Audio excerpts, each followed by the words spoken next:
Ay, buenos días, son las 8 de la mañana de este martes santo, 31 de marzo del 2026, en el día 90 del calendario gregoriano, año noviciento.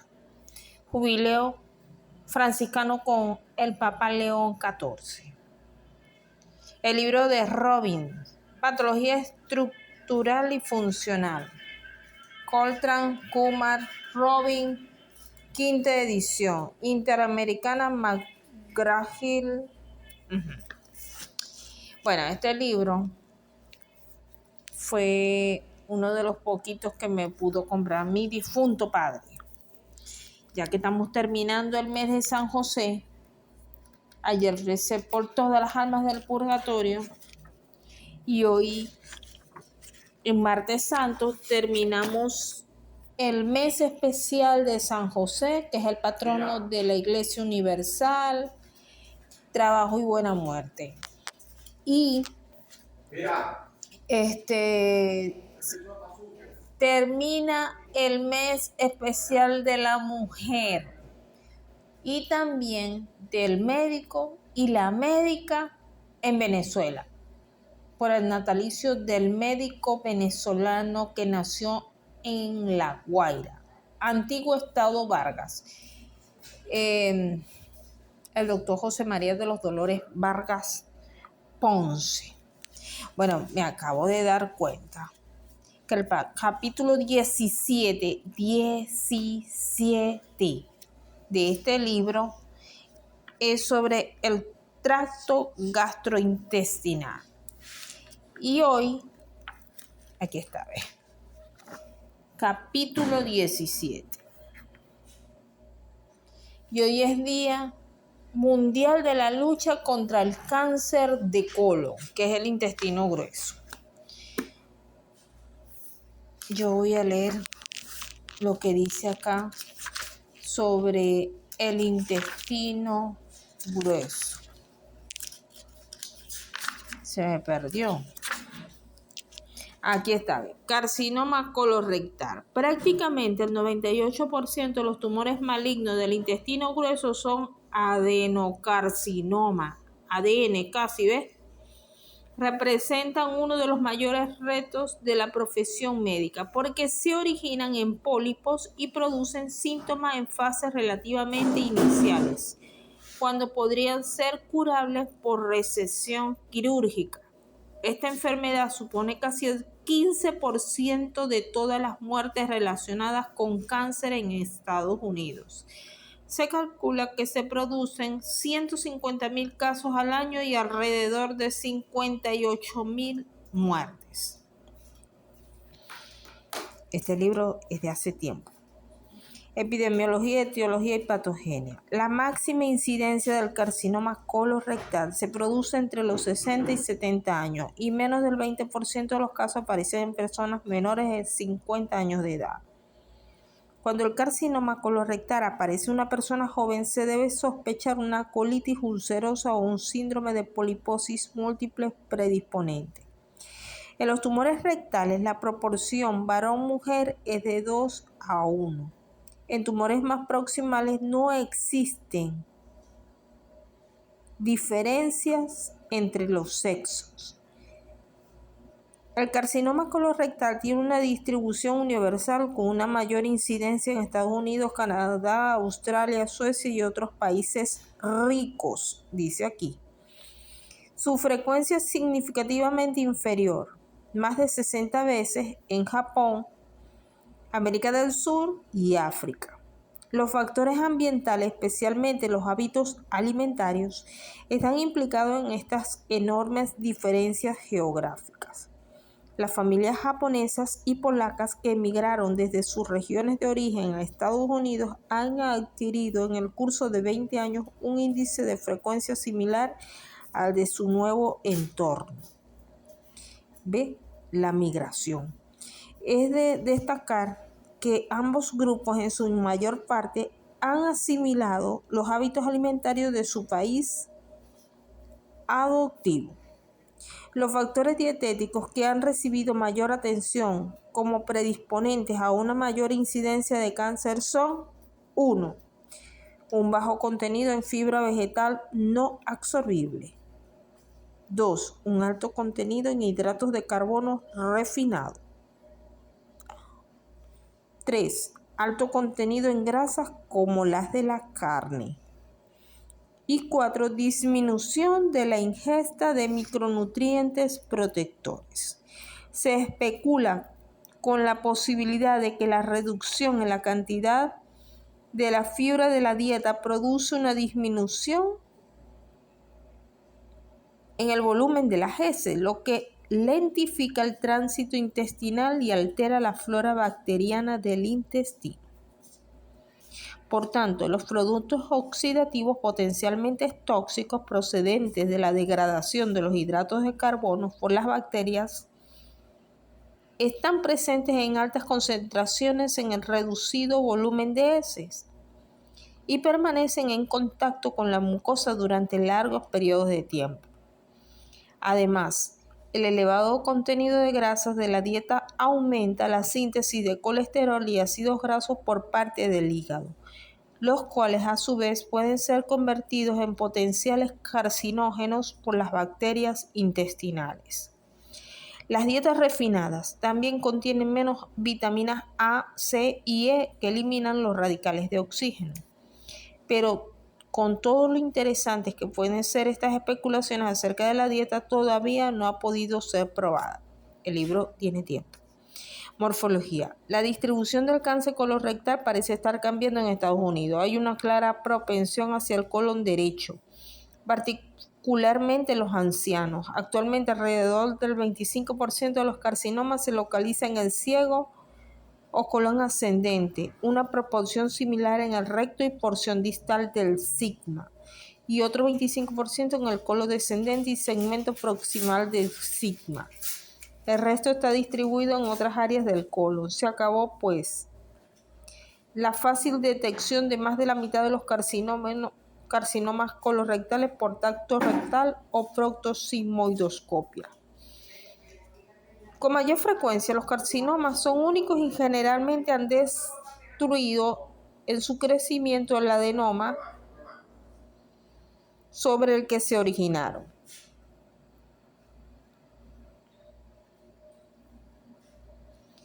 Cuando son múltiples,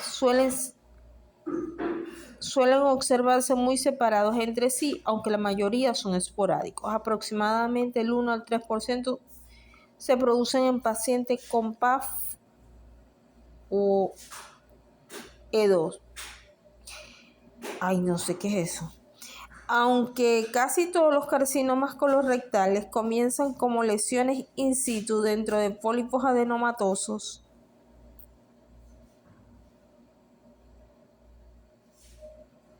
evolucionan hacia diferentes patrones morfológicos. Los tumores del colon proximal tienden a crecer como masas polipoides fungosas que se extienden a lo largo de la pared del espacioso ciego y colon ascendente. No suele haber obstrucción. Por otro lado, cuando se descubren los carcinomas en el colon distal, tienden a ser lesiones circulares que producen una estenosis del intestino denominada en servilletero. Los márgenes del servilletero son clásicamente elevados, arrozariados y firmes, mientras que la porción central se encuentra ulcerada. Las figuras 1752 y 1753, carcinoma en ciego. El carcinoma fungoso se proyecta hacia la luz, pero no produce obstrucción. Y en la 17,53 o guión 53, carcinoma del recto, este tumor casi circunferencial tiene los bordes elevados y una zona central ulcerada. La piel anal resecada se encuentra presente en la porción inferior de la pieza. verde.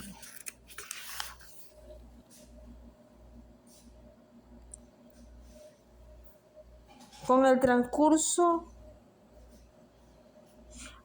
estos carcinomas producen un estrechamiento importante de la luz. Como consecuencia, el segmento del intestino proximal suele estar dilatado.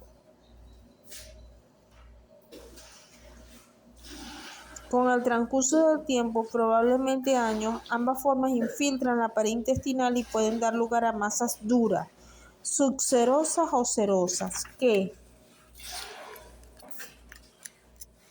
producen plegamientos de la superficie serosa. Rara vez, pero especialmente en asociación con CU, el carcinoma puede ser difusamente infiltrante y difícil de identificar radiológica y macroscópicamente. Difícil de identificar.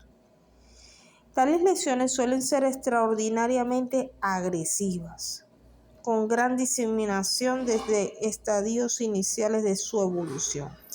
En contraste con el aspecto macroscópico, las características microscópicas de los adenocarcinomas de colon, tanto del lado derecho como del lado izquierdo, son similares. La diferencia puede variar desde células altas y columnares semejantes a la de las lesiones adenomatosas, pero que están ya infiltrando la submucosa y muscular propia, a masas anaplásicas francamente indiferenciadas. Los tumores invasores producen una intensa reacción desmoplásica en el estroma que produce la característica consistencia dura y firme que tienen la mayoría de los carcinomas de colon.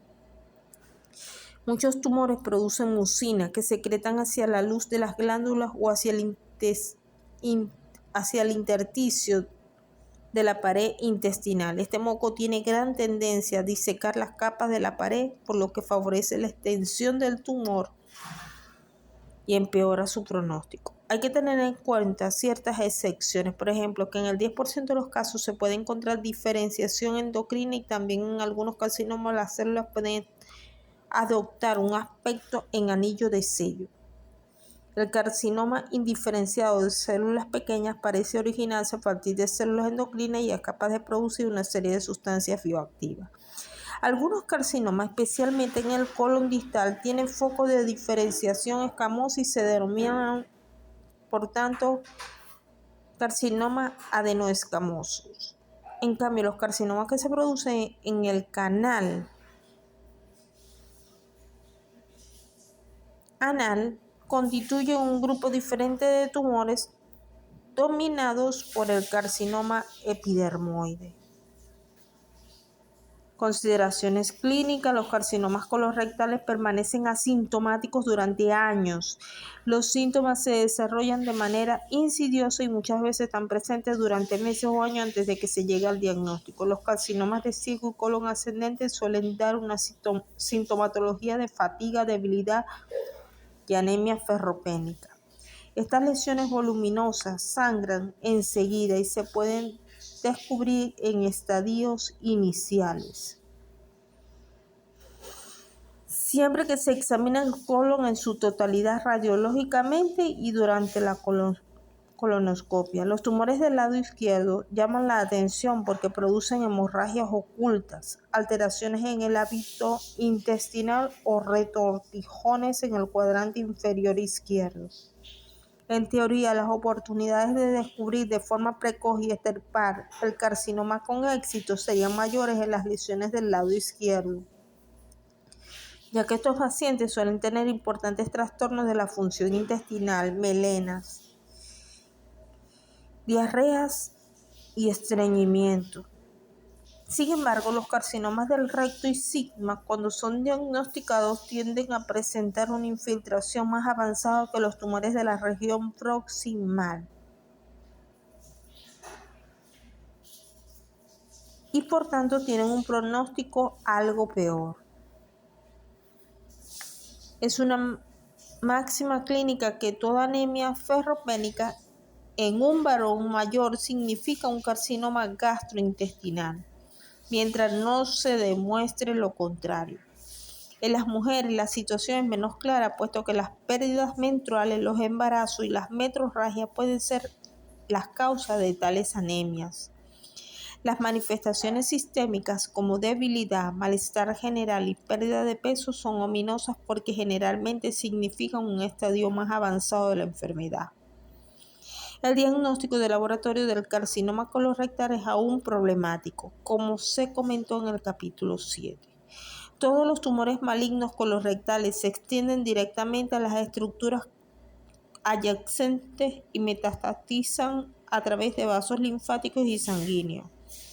En orden de preferencia, las metástasis se localizan en los ganglios linfáticos regionales, hígados, pulmones y huesos, seguidos por muchos otros órganos, entre ellos la serosa de la cavidad peritoneal y el cerebro.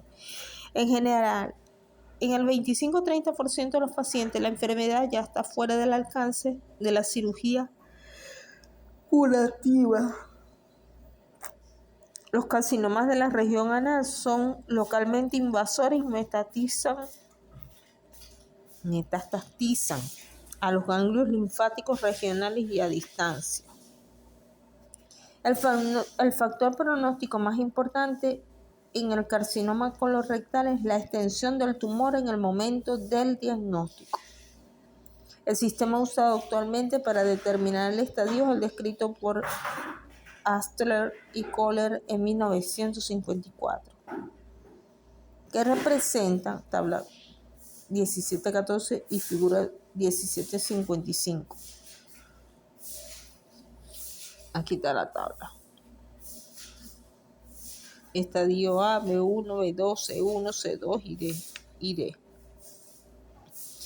Y la figura 1755. Aquí está, ¿ves? Mucosa, submucosa.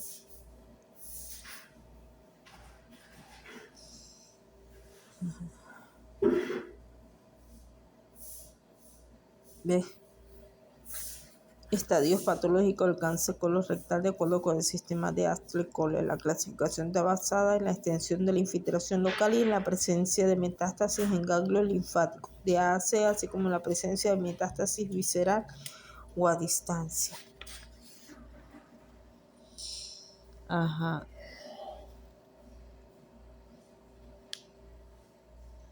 Aquí dice, el estadio se determina solo después de la resección del tumor y la extensión por medio de la exploración quirúrgica y el estudio anatomopatológico. Un paciente con una lesión en estadio A de Astler-Kohler tiene prácticamente el 100% de posibilidades de supervivencia a los 5 años de la resección. Esta cifra cae hasta el 67% para una lesión B1, 54% para una B2, 43% para una C1 y 23% para una C2. Es evidente que el desafío es descubrir estos tumores cuando aún son pólipos adenomatosos. De hecho, cada muerte por adenocarcinoma de colon en Estados Unidos debe considerarse como una tragedia evitable. Los progresos en este campo son aún lentos. Pero el libro es viejo. Por eso que los médicos siempre tienen que estar estudiando este libro. Y yo tengo 20. ¿Cuántos años de graduada? 24. Ay, Dios mío. Qué difícil la medicina. Este libro de cuando es impreso en España. ¿De cuándo es este libro? Yo lo vi la otra vez. 1995.